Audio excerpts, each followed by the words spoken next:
Magical robot versus giant monster super train. कई सालों पहले एक गांव में एक जायंट मॉन्स्टर का अटैक होता है। गांव वाले जैसे तैसे एक मंदिर में जान बचाने के लिए पनाह लेते हैं। जायंट मॉन्स्टर गांव को तबाह कर देता है, पर वो मंदिर पर अटैक नहीं कर पाता और वो वापस जंगल में चला जाता है। गांव वाले अपने गांव की बुरी हालत देखकर रोने लगते हैं। तभी वहां मंदिर के पुजारी आते हैं और वो कहते हैं, वो मॉन्स्टर कल गांव में नहीं घुस पाएगा। देखा नहीं, आज उसने सब तबाह कर दिया, पर मंदिर को छू भी नहीं सका। मेरे पास उस मॉन्स्टर को रोकने का एक उपाय है, पर हाँ, आज के बाद कोई भी उस जंगल में नहीं जाएगा। सारे गांव वाले पुजारी जी की बात मान लेते हैं। पुजारी जी विभूति और मंत्रों से जंगल को बांध देते हैं ताकि वो मॉन्स्टर जंगल से बाहर ना आ जाए। इस तरह से वो जायंट मॉन्स्टर जंगल में कैद हो जाता है। वो जायंट मॉन्स्टर गांव में घुसने की बहुत कोशिश करने लगता है, पर वो जंगल की रेखा को पार ही नहीं कर पा रहा था। इस तरह से वो जंगल में ही कैद हो रहता है। सारे गांव वाले उस पुजारी का भी धन्यवाद करते हैं। कभी कभी जंगल से जायंट मॉन्स्टर की भयानक डरावनी आवाजें तो आती रहती है, पर गांव वाले इस आवाज को भी नजरअंदाज करके जीने लगते हैं। इस तरह से कुछ 10 साल बीत जाते हैं। फिर ऐसे ही एक दिन उस गांव में मदन नाम का एक नया आदमी रहने आता है। मदन एक बहुत ही लालची इंसान था। उसे कम समय में अमीर बनना था। एक दिन उसे जायंट मॉन्स्टर की डरावनी आवाज सुनाई देती है। अरे ये कैसी और किसकी आवाज है जो जंगल से आ रही है? मुझे एक बार जाकर देखना चाहिए। ऐसा सोचकर मदन जंगल की तरफ जाने लगता है, पर तभी उसे किशोर नाम का आदमी रोकता है। उसे जायंट मॉन्स्टर की बात बताकर वो उसे जंगल जाने से मना कर देता है। लेकिन मदन के दिमाग में लालच जाग जाता है और वो सोचता है, अगर मैंने उस जायंट मॉन्स्टर से हाथ मिलाया तो कैसा रहेगा? मैंने सुना है कि ऐसे जायंट मॉन्स्टर के पास खजाना होता है। हाँ, यही ठीक रहेगा। लालची मदन लालच में समय देखते ही जंगल चला जाता है। वो जंगल में उस मॉन्स्टर को ढूंढते रहता है कि अचानक उसके सामने वो जायंट मॉन्स्टर प्रकट होता है। पहले तो मदन बहुत डर जाता है, लेकिन फिर भी वो हिम्मत करते हुए कहता है, सुनो मॉन्स्टर, मैं यहाँ तुम्हारी मदद करने आया हूँ। मैं तुम्हें इस जंगल से मुक्त करूंगा, बस उसके बदले तुम मुझे अमीर बना दो। तू मुझे मुक्त नहीं कर सकता।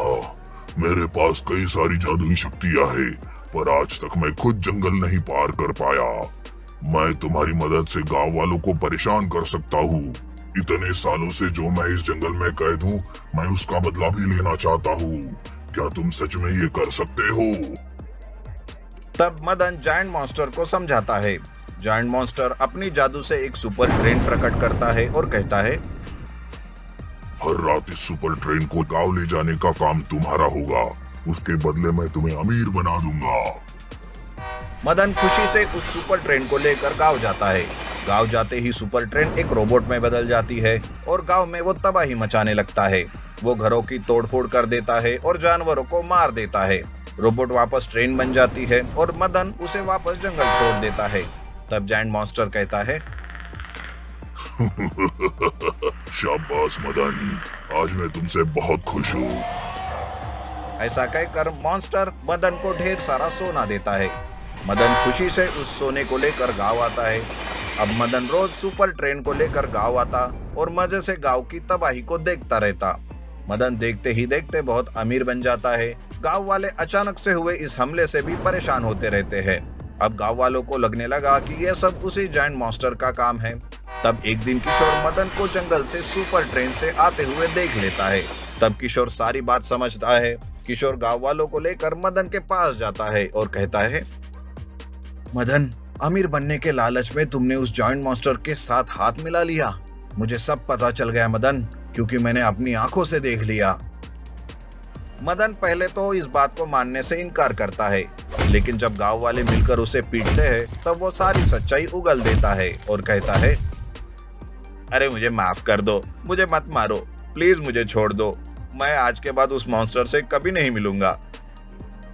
गांव वाले मदन को छोड़ तो देते हैं, पर इस नई मुसीबत से बचने के लिए वो सोच विचार करते रहते हैं कि तभी वहां कुमार आता है। वो एक मैजिकल रोबोट के साथ आता है और कहता है, आज के बाद सब ठीक हो जाएगा। ना वो सुपर ट्रेन रोबोट और ना ही उस जायंट मॉन्स्टर का खतरा बना रहेगा हमारे गांव पर। मेरा ये रोबोट है ना, यह सब ठीक कर देगा। दरअसल कुमार उसी पुजारी जी का बेटा था और उसे पुजारी ने ही गांव वालों की मदद करने भेजा था। तब कुमार मैजिकल रोबोट को लेकर जंगल जाता है, जहां उसकी मुलाकात पहले सुपर ट्रेन रोबोट से होती है। मैजिकल रोबोट उस रोबोट को मार गिरा देता है। उसके बाद उसकी लड़ाई जायंट मॉन्स्टर से होती है।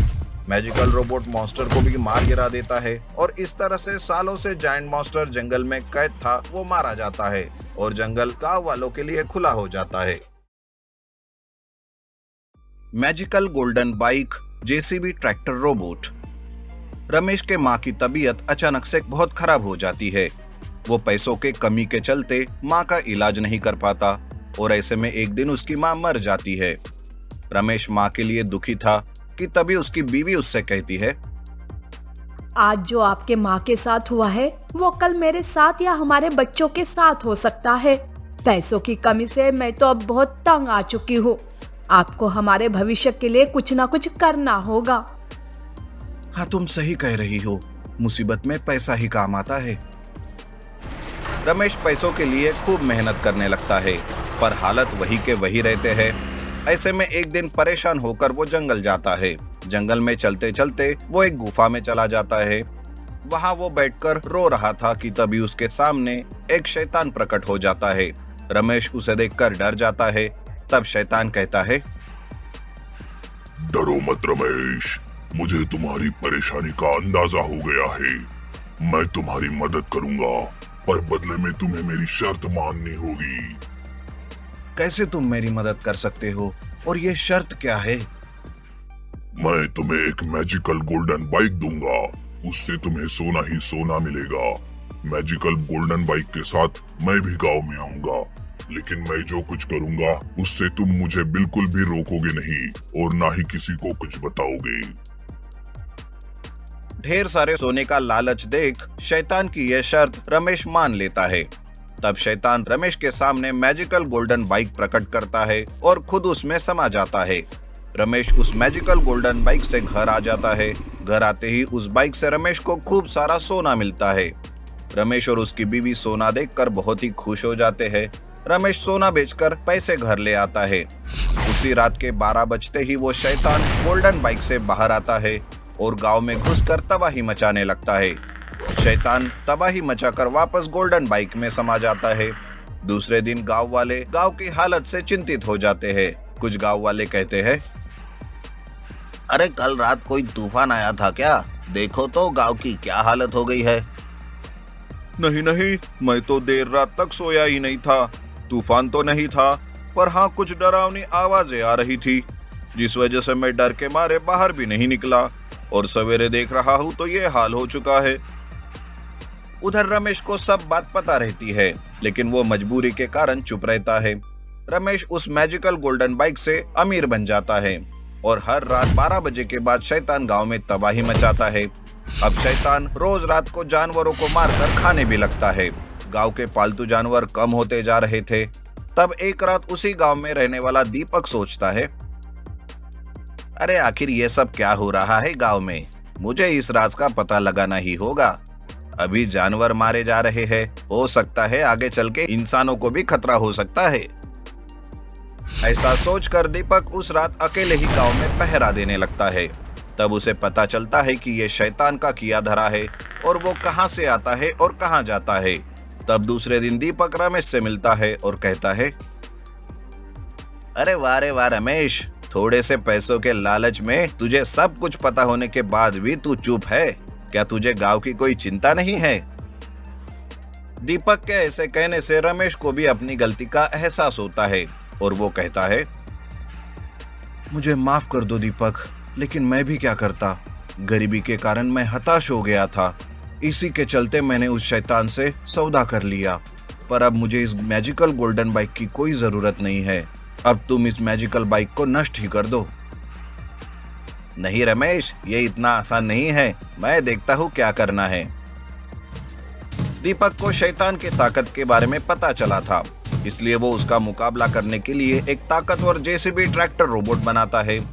उस रात 12 बजते ही शैतान गांव में तबाही मचाने आ जाता है, पर तभी वहां जेसीबी ट्रैक्टर रोबोट उस शैतान के सामने आ खड़ा होता है। शैतान रोबोट को देखकर बहुत ही गुस्सा हो जाता है और वो रोबोट पर हमला बोल देता है। उन दोनों में भयानक लड़ाई शुरू हो जाती है। उस लड़ाई में वो शैतान मारा जाता है।